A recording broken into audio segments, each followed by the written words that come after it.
আসসালামু আলাইকুম। সিরাজগঞ্জ সদর হাসপাতালে ছাত্রছাত্রীরা পুরস্কার পরিচালনা কর্মসূচি চালানোর সময় তারা হাসপাতালে বিভিন্ন অসঙ্গতি চিহ্ন করে তত্ত্বাবধায়ক রতন কুমার রায় এর নিকট অভিযোগ করেন এবং অভিযোগ করার পরে ছাত্রদের উপর ক্ষিপ্ত হয়ে তিনি অখাদ্য ভাষা গালাগালি করেন এবং তাদের হুমকি ধমকি দেয় এবং তাদের গলা কাটার হুমকি ওই পর্যন্ত তিনি দেন। তত্ত্বাবধায়ক আছে তাতে একটু ঘুরে ঘুরে দেখা উচিত।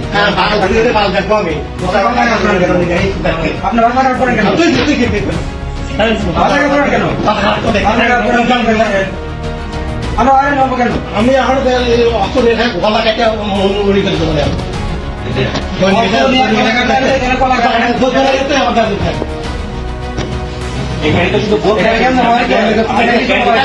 আমার কোথায় কালকে বলা হয়েছে আজকে আপনার বলা হয়েছে